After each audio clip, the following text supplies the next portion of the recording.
आज की इस वीडियो में हम बात करेंगे एचपी की जो इम्पोर्टेंट झीलें हैं, ठीक है, उनके बारे में। जैसे कि आप सभी को पता है कि एचपी में दो तरह की झीलें पाई जाती है, बनावटी और प्राकृतिक, ठीक है। मीन्स एक होती है जो इंसानों के द्वारा बनाई गई झीलें होती है, और दूसरी होती है जो नेचुरली हमारे को मिली होती है गॉड के द्वारा। तो फर्स्ट है गोविंद सागर झील। तो ये बनावटी झीलों के एग्जाम्पल में आती है, जिसे हम कृत्रिम झील भी कहते हैं। तो गोविंद सागर झील एचपी की सबसे बड़ी कृत्रिम झील है। तो ये इम्पोर्टेंट क्वेश्चन है कि एचपी की सबसे बड़ी कृत्रिम झील कौन सी है, तो उसका आंसर होगा गोविंद सागर झील, ठीक है। और यह झील बिलासपुर जिले में सतलुज नदी पर बनी है। तो ये जो झील है ये लोगों के द्वारा बनाई गई है, गोविंद सागर झील, और ये है आपके बिलासपुर डिस्ट्रिक्ट में। और बिलासपुर डिस्ट्रिक्ट में आपके पास सतलुज नदी पर ये झील बनी है, और इसकी जो लेंथ है वो है 88 मीटर, ठीक है। और इसका क्षेत्रफल है 168 वर्ग किलोमीटर। सेकंड झील है पौंग झील। पौंग झील कांगड़ा डिस्ट्रिक्ट में बनी है, व्यास नदी पर बनी हुई है ये, ठीक है। तो पौंग झील आपके सेकंड नंबर पे आती है। इस झील के पास पौंग डैम भी है, जो 1960 में बना था, इसीलिए इस झील को हम पौंग झील भी कहते हैं। इस झील को महाराणा प्रताप सागर के नाम से भी जाना जाता है। थर्ड है पंडोह झील। मंडी के व्यास नदी पर बनाई गई है। तो पंडोह झील आपकी कहाँ है, मंडी में है। पौंग झील आपके पास कांगड़ा में है, और गोविंद सागर झील आपकी बिलासपुर डिस्ट्रिक्ट में है। फिर आती है प्राकृतिक झीलें। तो जैसे कि हमने यहाँ पे डिस्ट्रिक्ट वाइज लिखा है, चंबा, कांगड़ा, मंडी, कुल्लू, लाहौल स्पीति, शिमला, किन्नौर, सिरमौर, ठीक है। तो चंबा में कितनी प्राकृतिक झीलें है यहाँ पर गिवन दी गई है, जैसे खजियार होगी, लामा झील होगी, मणिमहेश एक्सेट्रा। कांगड़ा में डल झील है, ठीक है, करेरी झील है। मंडी में आपके पास पराशर झील आती है जो इम्पोर्टेंट है, ऐसी रिवालसर झील होगी, ठीक है। तो ये झीलें आपने देख लेनी है। कुल्लू और लाहौल स्पीति में सूरजताल झील होगी, ठीक है, चंद्रताल होगी, डंखर झील होगी। शिमला में चंद्रनाहन झील है, तानू जुब्बल झील है, ठीक है, एक्सेट्रा। और किन्नौर में भी आप देखिए यहाँ पे नाको झील है, सोरंग झील है, और सिरमौर में जो झील है वो है रेणुका झील, और यह एचपी की सबसे बड़ी प्राकृतिक झील है। तो ये भी इम्पोर्टेंट क्वेश्चन है। सबसे बड़ी जो एचपी की कृत्रिम झील है वो है गोविंद सागर झील, और सबसे बड़ी प्राकृतिक झील जो है एचपी की वो है रेणुका झील, और ये है आपके पास सिरमौर डिस्ट्रिक्ट में, ठीक है। और ये जो रेणुका झील है इसको हम और क्या करके डिनोट करते हैं, सोती हुई स्त्री जैसी ये झील देखने को मिलती है। तो आपसे क्वेश्चन आ सकता है कि सोती हुई स्त्री जैसी झील गिवन ऑप्शन में से कौन सी झील है, तो उसका आंसर होगा रेणुका झील, ठीक है। और जो रेणुका है वो भगवान परशुराम की माता है, इसीलिए इसको इससे भी कई बार संबोधित कर देते हैं। अब अगर हम नदियों की बात करें तो एचपी की जो मुख्यतः 5 नदियाँ है जो हिमाचल प्रदेश में प्रवेश करती है, ठीक है। वो कौन कौन सी है, पहली है होगी सतलुज, यमुना, ब्यास, रावी, चिनाब। 5 नदियाँ हैं एचपी में। सतलुज, ठीक है, यमुना, ब्यास, रावी, चिनाब। तो इनके जो संस्कृत नाम और वैदिक नाम है वो यहाँ पर गिवन दिए गए हैं, और नदियों के किनारे पर बसे शहर कौन कौन से हैं ये भी यहाँ पर गिवन दिए गए हैं। तो जैसे कि सतलुज का अगर हम उद्गम स्थान की बात करें तो मानसरोवर झील के पास तिब्बत से ये एचपी में प्रवेश करती है, और इसका वैदिक नाम है सुतुद्री और संस्कृत नाम है शतुद्र। यमुना झील का वैदिक नाम है यमुनोत्री, ठीक है, सॉरी कालिंदी, और इसका जो उद्गम स्थान है वो है यमुनोत्री कालिंद पर्वत के पास से। फिर ब्यास नदी का जो वैदिक नाम है वो है अर्जिकिया, और संस्कृत नाम है विपाशा। व्यास नदी का वैदिक नाम है अर्जिकिया और संस्कृत नाम है विपाशा, और उद्गम स्थान इसका रोहतांग दर्रे, ठीक है।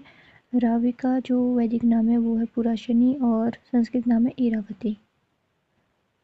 वहीं अगर हम चिनाब की बात करें तो वैदिक नाम है इसका अस्सी कनी। तो 2 नदियाँ ऐसी है जिनके ओनली वैदिक नाम ही है, जैसे यमुना होगी और दूसरी होगी चिनाब। तो यमुना का वैदिक नाम कालिंदी है, चिनाब का वैदिक नाम असिकनी है, और इसका जो उद्गम स्थान है वो है बाराचला दर्रों के समीप चिनाब का, ठीक है। रावी का है बड़ा बंगाल कांगड़ा के पास, व्यास रोहतांग दर्रे, यमुना कालिंद पर्वत। ठीक है, कालिंद पर्वत और कालिंदी ये आपस में कोरिलेट करें तो इससे इसको याद रखा जा सकता है। ठीक है, और मानसरोवर झील तिब्बत से आपकी सतलुज एचपी में प्रवेश होती है। राइट, और नदियों के किनारे बसे शहरों की अगर हम बात करें तो सतलुज के पास जो है तत्तापानी, बिलासपुर, रामपुर, कल्पा। ठीक है, और यमुना की बात करें तो पौंटा साहिब इसके साथ में है, और व्यास के पास है मनाली, मंडी, कुल्लू, पंडोह, नदौन, सुजानपुर, देहरा, गोपीपुर। तो यहाँ पर व्यास नदियाँ हैं। और रावी में आपके पास आता है चंबा और भरमौर, चिनाब, टांडी। ठीक है, टांडी शहर व्यास चिनाब नदी के पास है। वहीं अगर चश्मे और झरने की बात करें तो एचपी में जितने भी गर्म चश्मे हैं और ठंडे चश्मे वो यहाँ पर लिखे गए हैं, और इन यहाँ पर कहाँ ये प्रेजेंट है वो भी यहाँ पे दिया गया है। तो जैसे विशिष्ट जो आपके पास चश्मा है या झरना है वो कुल्लू डिस्ट्रिक्ट में, खीर गंगा भी कुल्लू में है, और ये सारे के सारे गर्म चश्मे और झरने हैं। मणिकरण भी कुल्लू में है, कसोल भी कुल्लू में है। तो वैसे अगर आप देखें तो 4 जो टॉप के है वो कुल्लू डिस्ट्रिक्ट में ही है, तो यहाँ से आप इसको याद रख सकते हैं। और शिमला में जयूरी गर्म चश्मा है, ये आपने याद रखना है। टापरी आपके पास किन्नौर में है, और तत्तापानी मंडी में। ठीक है, तत्तापानी जगह है वहाँ पर मंडी डिस्ट्रिक्ट में, वहाँ पे गर्म पानी का चश्मा है। ठीक है, तो ये तो आप याद रख सकते हैं। जयूरी भी आप याद रखेंगे, और ये थोड़ा डिफरेंट है टापरी, तो आप इसको भी याद रख सकते हैं कि ये किन्नौर डिस्ट्रिक्ट में है। और बाकी जितने भी गर्म चश्मे हैं मणिकरण, कसोल, खीर गंगा, विशिष्ट, ये कहाँ पर आते हैं? कुल्लू डिस्ट्रिक्ट में आते हैं। ठीक है, अब अगर हम वहाँ बात करें ठंडे चश्मों की, ठीक है, तो अगर आप रेशो देखें तो कांगड़ा में सबसे ज़्यादा ठंडे चश्मे हैं इसके अकॉर्डिंग, उसके बाद चंबा में है, और शिमला में तो एक ही ठंडा चश्मा है, चैडविक समरहिल में, और रहला आपके पास कुल्लू में है, मनाली में स्पेसिफिकली अगर हम बात करें तो मनाली में है ये रहला। राइट, और कांगड़ा डिस्ट्रिक्ट में कौन कौन से है? ज्वालाजी हो गया, लुनानी हो गया, सुलह, भागसुनाथ, ये आपके पास कांगड़ा डिस्ट्रिक्ट में ठंडे चश्मे हैं। और चंबा में आपके पास ठंडे चश्मे हैं सतधारा, धनोछो, कालिका, ये चंबा डिस्ट्रिक्ट में ठंडे चश्मे हैं। ठीक है, वहीं अगर हम ग्लेशियर्स की बात करें तो एचबी में ग्लेशियर को स्थानीय भाषा में शिगड़ी कहते हैं। ठीक है, तो ग्लेशियर मीन्स शिगड़ी इन एचबी। तो ग्लेशियर को हिमनद के नाम से भी जाना जाता है, हिमनद के नाम से भी हम इसको जानते हैं। और ग्लेशियर नदियों को पानी देते हैं, वह नदियों के उद्गम का प्रमुख स्रोत है। तो ग्लेशियर से हमारी जो नदियाँ हैं उनको पानी मिलता है, जैसे ग्लेशियर आपके पिघलते हैं और वो जाते हैं आपके कहाँ? नदियों में। ठीक है, तो ये जो नदियों का पानी का स्रोत है उसमें ग्लेशियर का बहुत ही ज़्यादा इम्पोर्टेंट रोल होता है, और ग्लेशियर को एचपी में हम क्या कहते हैं? शिगड़ी कहते हैं। तो यहाँ पे कुछ ग्लेशियर्स दिए गए हैं, जैसे फर्स्ट है बड़ा शिगड़ी, और यह एचपी का सबसे बड़ा ग्लेशियर है। इम्पोर्टेंट क्वेश्चन है एग्जाम पॉइंट ऑफ व्यू से कि एचपी का सबसे बड़ा ग्लेशियर कौन सा है? वो है बड़ा शिगड़ी। शिगड़ी मीन्स ग्लेशियर, बड़ा ग्लेशियर भी हम इसको अनदर वे में समझ सकते हैं। और ये बड़ा शिगड़ी आपका कहाँ पर है? लाहौल स्पीति में है। ठीक है, और इसकी लेंथ देखें तो 25 किलोमीटर है, और इस ग्लेशियर से चंद्रताल झील बनी है। तो इसी ग्लेशियर से आपके पास चंद्रताल झील का निर्माण हुआ है, बड़ा शिगड़ी ग्लेशियर से, और ये कहाँ पर है? लाहौल स्पीति में है। राइट, सेकंड है पार्वती ग्लेशियर। ये पार्वती नदी को इस ग्लेशियर से पार्वती नदी को पानी मिलता है। तो पार्वती नदी को इस ग्लेशियर से पानी मिलता है, इसीलिए इसका नाम क्या है? पार्वती ग्लेशियर है। और बड़ा शिगड़ी से चंद्रताल झील बनी थी, याद रखना है ये। और ये डिस्ट्रिक्ट कहाँ पर प्रेजेंट है? पार्वती ग्लेशियर कुल्लू में, इसकी लेंथ है 15 किलोमीटर। राइट, और दुधौन ग्लेशियर भी आपके पास कुल्लू डिस्ट्रिक्ट में ही प्रेजेंट है। साथ ही साथ मुल्किया ग्लेशियर भी आपके पास लाहौल स्पीति में है, और इसकी लेंथ है 12 किलोमीटर। ठीक है, और इसको हम और किस नाम से जानते हैं? The lady of Keylong glacier के नाम से भी जानते हैं, और इस ग्लेशियर से भागा नदी को पानी मिलता है। फिर है मियार ग्लेशियर, लाहौल स्पीति में प्रेजेंट है ये, और मियार नदी को इससे पानी मिलेगा। ठीक है, यहाँ से आप इसको याद रख सकते हो। उसके पास है व्यासकुंड ग्लेशियर, ठीक है। रोहतांग के पास इससे व्यास नदी को पानी मिलता है। कुल्टी ग्लेशियर कोकसर के इसमें स्थित है।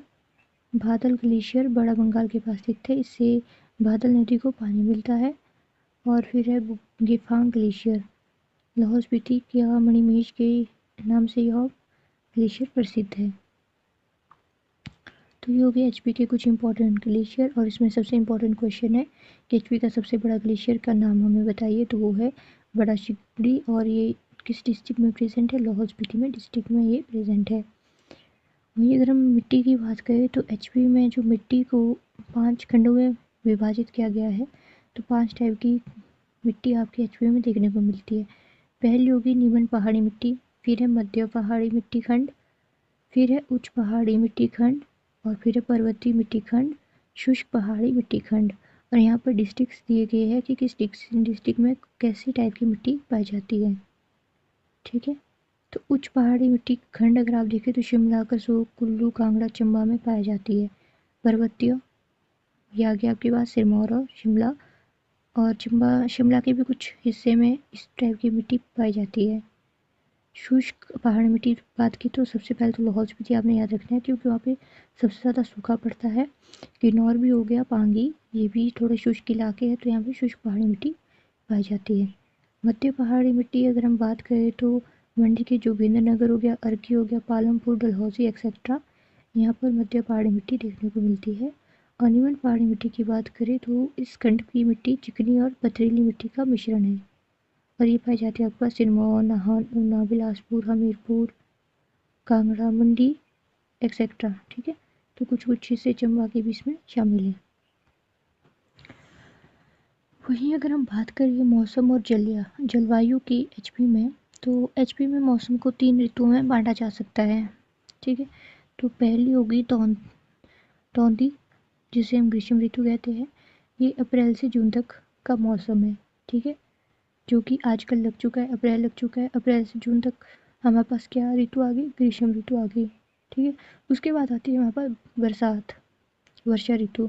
तो बरसात मीन्स वर्षा ऋतु, तो वर्षा ऋतु मीन्स कि इस मौसम में वर्षा होगी, और ये जुलाई से सितंबर तक होती है, ठीक है। जुलाई से सितंबर तक आपके पास बरसात रहेगी। फिर आती है हयूंद, जिसे हम शरद ऋतु कहते हैं। तो अक्टूबर से मार्च तक ही आपके पास रहेगी शरद ऋतु, ठीक है। और अधिकतर भागों में बर्फ़ जो एचपी में पड़ती है वो दिसंबर, जनवरी व फरवरी के महीने में पड़ती है। मीन्स शरद ऋतु में आपकी बर्फ़ पड़ती है, वर्षा ऋतु में बरसात होती है, और ग्रीष्म ऋतु में आपके पास धूप लगती है। ये एचपी के मौसम की बात की गई है। जलवायु, यहाँ शिवालिक क्षेत्रों में ग्रीष्म ऋतु में खूब गर्मी पड़ती है, वहीं मध्य हिमाचल में मौसम सुहाना रहता है तथा उच्च हिमालय क्षेत्रों में ठंड पड़ती है। तो ये जलवायु की बात यहाँ पर की गई है। एचपी के उच्च हिमालय क्षेत्रों में 9 महीने तक बर्फ जमी रहती है। तो ये बात भी सच है कि जो एचपी के उच्च हिमालय क्षेत्र है, ठीक है, वहाँ पे कंटिन्यूसली 9 महीने तक बर्फ जमी रहती है, मतलब वो पिघलती ही नहीं है, इतनी बर्फ वहाँ पे रहेगी। वहीं अगर हम प्राकृतिक आपदा की बात करें तो जैसे हमने देखा यहाँ पे भूकंप, तो एचपी में अब तक की जो विनाशकारी भूकंप है वो 4 अप्रैल 1905 ईस्वी में कांगड़ा में आया था। इम्पॉर्टेंट क्वेश्चन है एग्जाम पॉइंट ऑफ व्यू से कि एचपी का सबसे भयानक जो अभी तक का भूकंप है वो कब आया था और किस डिस्ट्रिक्ट में आया था, ठीक है। 2 क्वेश्चन यहाँ पे बनता है, पहला बनेगा कि कब ये घटना घटी, और दूसरा है कि किस डिस्ट्रिक्ट में ये घटना घटी थी। तो सबसे विनाशकारी भूकंप 4 अप्रैल 1905 ईस्वी को आया था कांगड़ा डिस्ट्रिक्ट में, और इसमें करीब 20,000 जानें गई थी। ये भी आपसे पूछा जा सकता है कितनी यहाँ पे डेथ हुई थी, तो 20,000 के लगभग यहाँ पे डेथ हुई थी कांगड़ा डिस्ट्रिक्ट में। एचपी हिमालय पर्वत के उस क्षेत्र में पड़ता है जहाँ पर भूकंप के झटके लगने की संभावना ज़्यादा पाई गई है, ठीक है। तो हिमालय पर्वत के उस क्षेत्र में हिमाचल प्रदेश है जहाँ पर भूकंप के झटके लगने की जो क्षमता है वो अधिक बताते हैं। बादल फटना, बादल फटने की घटना आमतौर पर 2000 मीटर से 3000 मीटर तक ऊंचाई के क्षेत्र में पाई गई है। यह घटना मुख्यतः वर्षा ऋतु में पड़ती है। तो वर्षा ऋतु में बादल फटना जैसे कॉमन कहा गया बरसात के टाइम, ठीक है। तो बरसात के टाइम आपके यहाँ पे बादल फटना कॉमन हो सकता है एचपी में। और कुल्लू और शिमला जिले मुख्यतः इस प्राकृतिक आपदा से अधिक प्रभावित रहे हैं। तो जैसे कि आपने अभी भी देखा था पिछले साल कुल्लू और शिमला में जो बादल फटने की जो घटनाएं आई थी वो ज़्यादा थी। ठीक है, तो ये बात भी करेक्ट है। फिर बाढ़ की बात करें तो एचपी में मुख्यतः बाढ़ आने का कारण बादल फटना ही है। तो एचपी में बाढ़ क्यों आएगी? अगर बादल फटेगा। ठीक है, तो ये आपस में कोरिलेट करते हैं। बादल फटना इज डायरेक्टली प्रोपोर्शनल टू बाढ़ आना। बादल फटने से नदियों का जल स्तर एकाएक बढ़ जाता है। ठीक है, बादल फटेंगे तो नदियों का जो जल है वो बढ़ेगा और अपने तटवर्ती क्षेत्रों के जानमाल को हानि पहुंचाता है, जिसकी वजह से भारी नुकसान होता है। तो ये थे आपके भूगोल के कुछ एचपी के इम्पोर्टेंट क्वेश्चंस, जो कि एग्ज़ाम पॉइंट ऑफ व्यू से बहुत इंपॉर्टेंट है। कुछ क्वेश्चंस इसमें छोटे छोटे बन के तैयार होते हैं, वो भी आपने पढ़ लेने हैं। ओके।